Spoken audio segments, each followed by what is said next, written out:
Hello, listeners. Thank you for joining me on 21st Century NATO Leaders. My name is Peter Deswood III. I hope you enjoy this podcast episode. Please comment and share this so other people can hear the experiences of my guest today.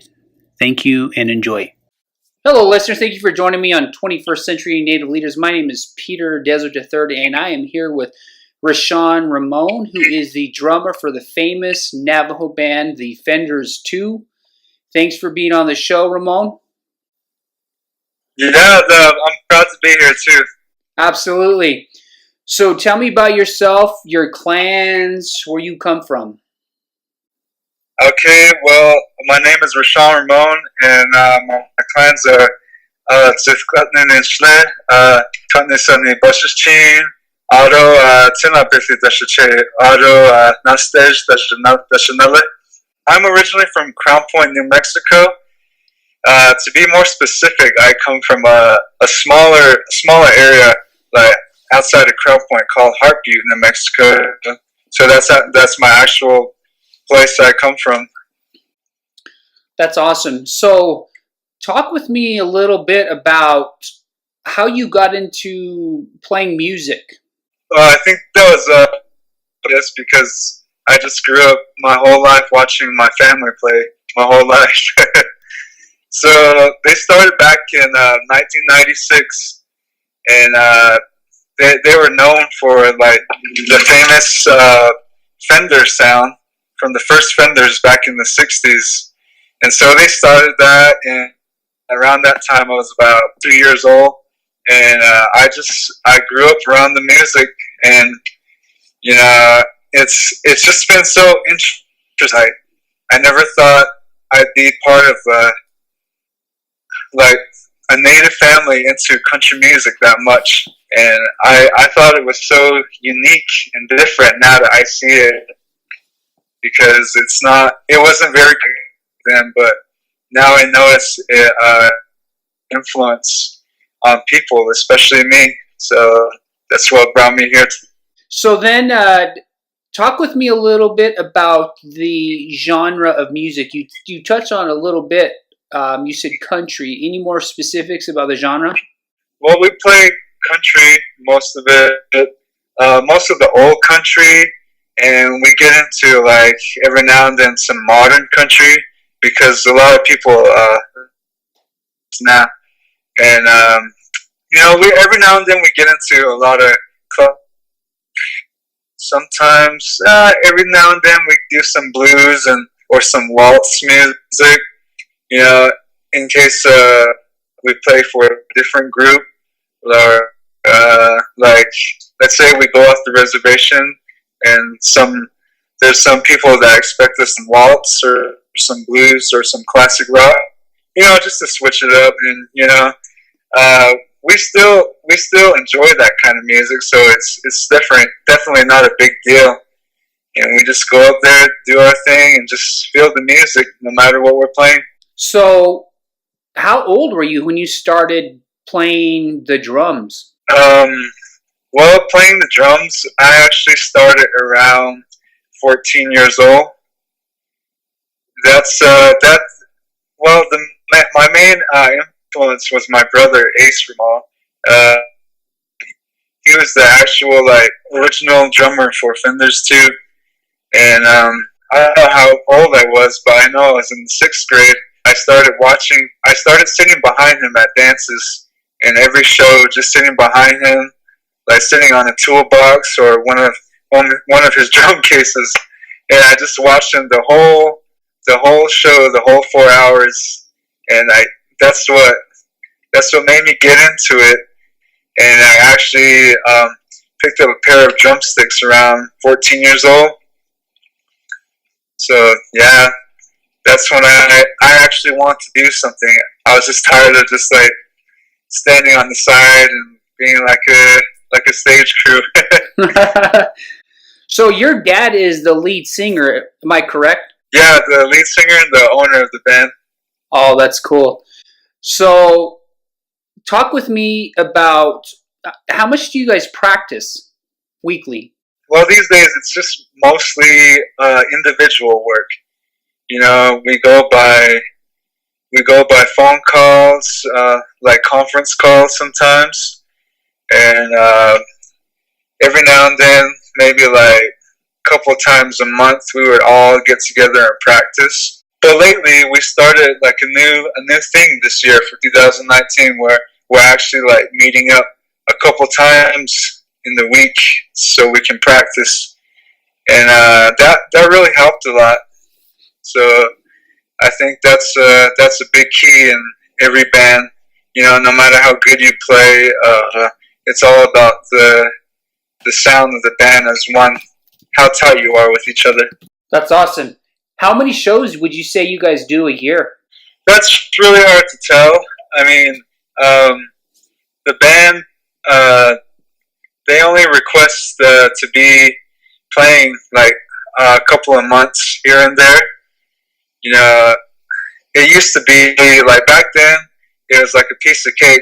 They could go like for 3 nights in a row and 1 week, and they could do that the whole year straight. I remember my dad back then. He used to show me like all of the booking calls. He got that, and they got the schedule laid out. And at one point, I remember looking at it. They were booked for a whole 2 years ahead. Mm-hmm. I thought that was pretty crazy, and that was like every weekend for those 2 years. And now they try to limit it 2 to 3 times a month. So 2 to 3 shows a month, and they feel pretty comfortable with that, and I really don't mind that. As long as you know, I'm still keeping in touch with the music, the Fenders 2 sound, and it also kind of feeding it to the fans. You know, we don't want to overplay. We just like to keep it exciting and, you know, make it one big show and for a few times. That's awesome. So talk with me about how you guys ended up Saturday night at Gathering of Nations. Well, we're pretty close with the sponsors there, and from what we hear, they're Fenders 2 fans. So lately we've been getting requests to go play out there, and so we threw that into our schedule, and, you know, making it out there, it's always good. It's always a good environment, because back then we were also known through the casinos on the I-40 route. We used to play there a lot back then, and especially for the Pueblos, and they were just awesome growing up, and they always make a dance, make it look like a real dance. I would say we're pretty well known in the Albuquerque area, the Laguna area, and just on down the line. Yeah. That's awesome. So does your dad or someone write lyrics for some of your original songs? Yeah. The main person that would be writing songs is my brother Brian. Yeah, he writes a lot of songs. It's probably something he does like every other day. You know, just him throwing it into his day whenever he's just at home, when he gets off work. He just messes around with his acoustic guitar, and that's how the songs pop up. And my dad likes to keep it old school, and he likes to keep the original sound.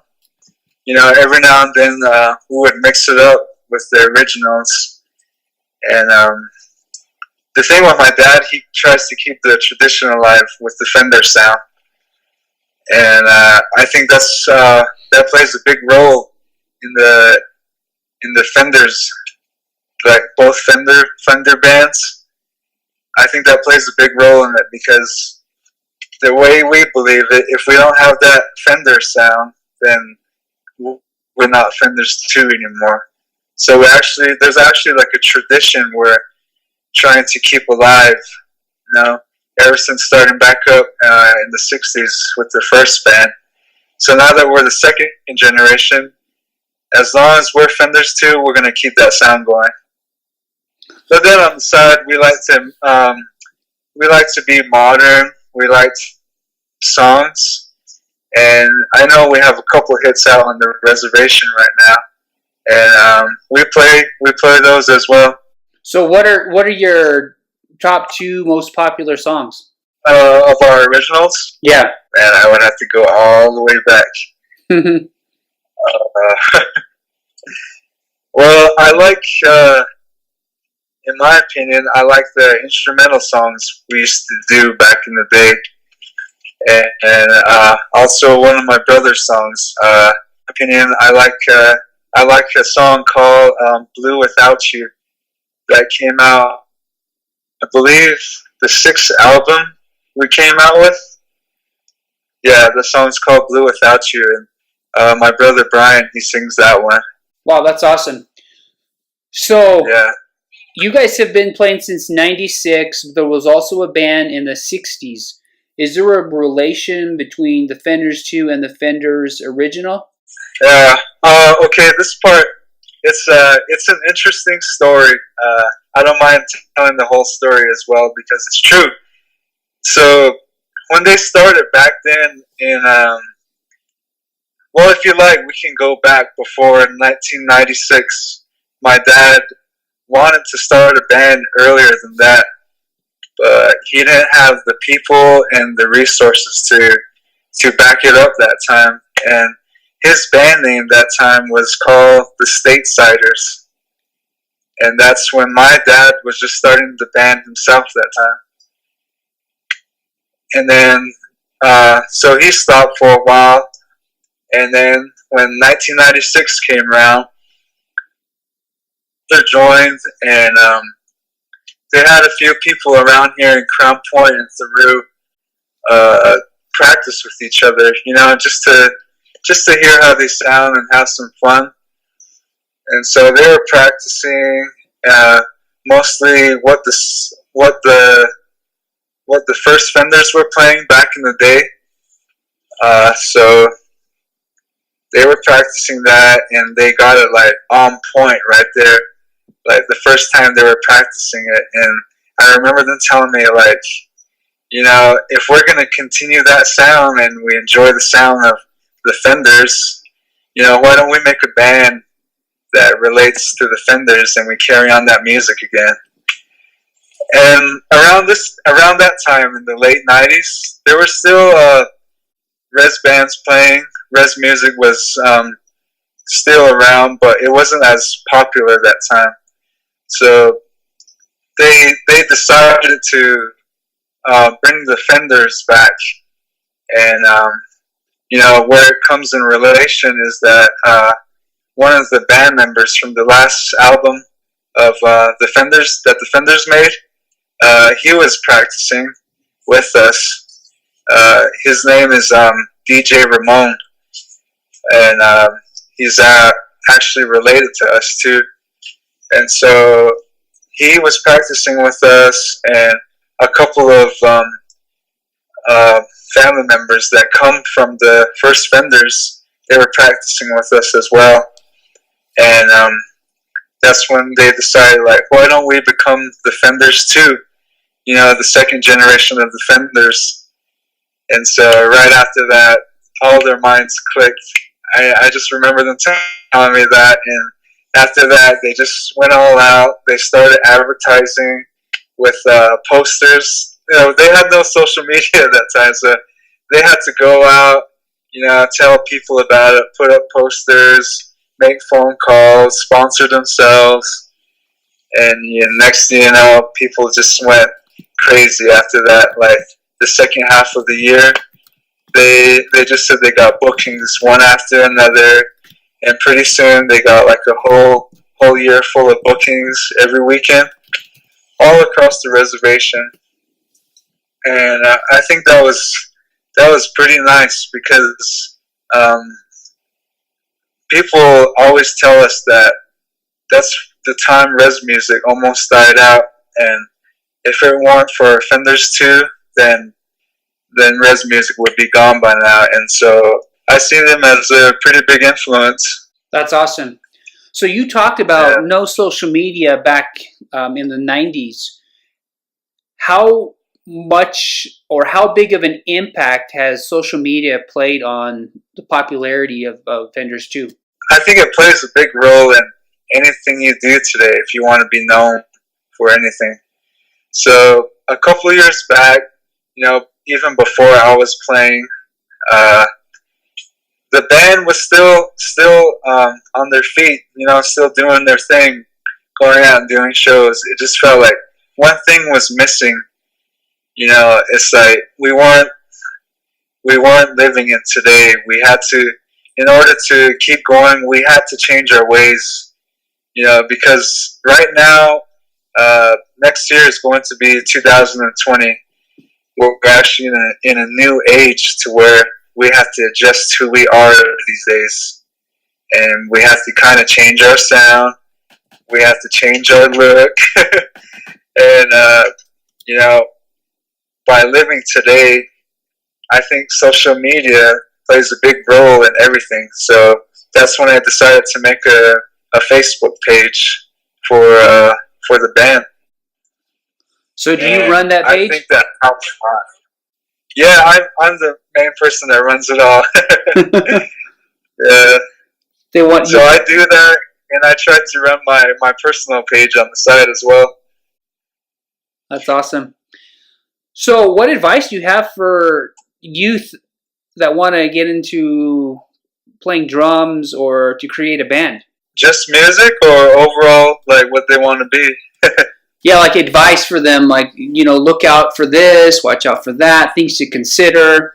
Well, if they want to get into music, I believe that it just all comes from within. Like, yeah, you can look at all these people playing, these professionals, like how they make it look so easy, but you could never try to be like them. And as all musicians tell me, they say, like, never try to be like someone on the stage, because when you start playing, you're going to become your own self. You're going to have your own sound. You're going to have your own style. And once people see that you're expressing your own self, they're going to dig it. It's not, you can try to be like someone so much, but when you're just expressing your own self through music, it's a whole lot better. And as all musicians say, like, how you're feeling on the stage, the crowd feels off of that. And I can say I believe that a lot now. Because when I first started, I expected so much out of myself. And, every day I was just pressuring myself. Like, okay, I got to learn this. I got to learn how to drum roll. I got to learn when to, do my timing on the drums. I got to sound like this. I got to sound exactly like the CDs back then. But what I really learned is that people just, feel the music themselves from within. And I believe that, it's like a rhythm. You just got to keep going for yourself. And every song sounds different. You gotta feel it. The tempo, the way that the singer's feeling, the way he or she is singing, the way the lead guitar sounds, the way the bass sounds. And like I'm always told too, bass and the drums are the backbone of the music. Without that, there won't be a heartbeat in the music. And as one of my good friends say, Travis Friday from State Line, he always tells me, you gotta be the backbone of the music. You are the heartbeat of the music. So I believe that, if there's no drums, then there's no heartbeat. And that's when the music dies out. So you got to let the music breathe. You gotta do its thing. And so I believe that a lot now. So what really matters is just feeling for yourself, expressing who you are through music. It's like showing your artwork, but you're showing it through music. It's just such a creative this thing. I think it plays a big thing in my life now, and I actually love it. Thought I'd get into music as much as I did now, and I really love it. It makes me feel like I'm creative. I can be myself and dress how I am, and people will feel that from the stage, especially the way I play as well. That's so awesome. I like that. You're definitely passionate about it. So, how did you overcome the fear of being in front of large audiences? I think that was cool. I mean, at first, it's just all about, getting past it. It's like, when you come to a point, you feel like you're not able to take it until, you kind of risk it all on the stage and be like, okay, I'm just going to do it. I'm going to go drum this song and, go do my thing and get off stage after that. But, when you just think about it so much, that's when that side of you expressing itself goes away, though. It just ties into my other answer. You just got to feel for yourself. You got to show who you are. Like, you're on stage for a reason. I always tell myself that. I already know what I do. I already know what I signed up for. Like, you're getting on stage for a reason. People are looking at the stage. They're not looking at the dance floor. They already know what's going to happen on the dance floor. People are going to dance and, swing and all that. But what they're really going to look for first is who's on stage. How are you going to sound? Like, that person's getting on the stage for a reason. They want to show us something. They want to show who they are. So I always tell myself who you are, and just give it your best shot. Feel for yourself and show it through music. That's what I tell myself every time. That's awesome. Any upcoming shows where people can check out the Fenders 2? Yeah, I believe we have 2. I'm not sure if we got the dates down. I know May 18th will be in that one will be for reception. Well, it's an open dance. I think it's at the community center, and I could say we have a dance next week, but that one's private. That one's for the Navajo Nation. I believe it's for some meeting or something. I just know I'm going there to play. That's awesome. I believe like month or a little over a month we'll be back at Northern Edge Casino as well. And we got bookings, but we just got to settle out the schedule and all that. But once I find out about that, it's posted on our page. Right on. That's awesome. Is there anything else you want to share? Not really. I just I'm just glad I'm on here. I'm honored to be on here with you. I'm glad I came up to you. I ran into you at the Gathering of Nations. I thought that was cool. Got to meet your family, and I saw a lot of people there. And I saw my good friend Boo Nygren. He came up to me, and I got to see my good friend State Line, Travis. Shout out Travis Merle and the rest of the band. And got to meet new people, like Rashaan Edwards Jr. He's a pretty cool guy. I'm glad I got to meet him and know how his background in music is as well. So yeah. So all I'm saying is an honor to be on here. So thank you. Absolutely. And I think the thing is that, like you just said, it takes some time to get where you're at. And that's one of the things I wanted to highlight with the podcast is that, you guys didn't discover success overnight, but like you said, you guys have been playing since 1996 and you started playing when you were 14. So there's a lot of work that goes into it. And that's one of the things I like to highlight with these interviews, that people go through struggles to reach that. Yeah. So the thing about that, with the band, I know they're a well-known band that, they know a lot by now with their experiences, and me coming into a band like that, it definitely put a lot of pressure on me. Like, I didn't think I would live up to their expectations, knowing how long they played, what they've been through, what kind of shows they've done. Like, they played with a lot of big names, and here I am, just coming straight out of college, like no experience, just at home messing around with my drums, and next thing you know, the current drummer couldn't make it, and I was thrown in there. And that's when, I told myself I had to step.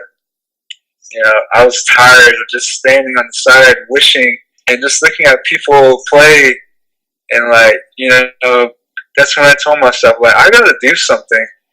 Like, I want to show who I am. I'm just so tired of just like standing on the side, like packing up for all of them, and I feel like I got nothing out of it. I think the only good thing I can do is dance. That's about it. But the playing side of me, I just want to express that, and within, I just like time will never wait for me, so I got to do it. So it's just all about getting up and doing it, and the only hard part is just starting. Once you get past that, it's a smooth ride from there. You're just going with the waves, just like the rhythm of the music. That's awesome. I tell you what, whenever I was at the show, there was a lot of energy. I mean, people were out there dancing and line dancing, two-stepping, and it was just amazing to see the energy that was at Stage 49 this past weekend at Gatherings of Nations. But that's pretty cool. I mean, I agree with that the drummer sets the tone for the whole band. So that's pretty amazing. Yeah. Hey, if I could do more on the stage, like move around with my drums and all that, dance around, I wish I could do that. The only thing I can do is just like bob my head and just hop around at the drums, but that's about it. So if I was playing guitar, man, you would be running around on stage, or maybe do a stage dive or something. That's awesome. But still, I love the drums. So yeah. That's cool. Well, hey man, I'm all set with the interview. And do you have any swag that you all sell, CDs, or where can people purchase your music? Well, this past weekend we sold out on all our merchandise, so we're gonna have Mark figure out the numbers, and as soon as I know about that, then I post it on our Facebook page. We also have a new Facebook page. It just goes by the name of Fenders 2. So the name changed. It used to be Fenders 2 Official, but now it's just Fenders 2. So, if you're hearing this, go like that page right now. Follow us. You'll get the latest info on everything we do right there. Sweet. That's awesome. Well, we're all set. It takes me a couple of days to edit the podcast interview, and then I'll once it's live, I'll send you a link and you can post it. Viga? Sounds good. All right, man. Hey, that's a good story you have. Hey, if I had more time, I could tell you a whole lot more, but there's things to be done. But it's just like take it chapter by chapter. So if they want to know more, then they'll hear more soon. Okay. That's all cool. Right. All right, man. Hey, we'll talk to you later, brother. All right. Thanks for your time. All right. Yeah, we'll talk to you later. All right. Okay, later. Bye. Tell your dad I said hi. Hello, listeners. I hope you enjoyed this episode, listening to the challenges and the tribulations of the guests that I had today.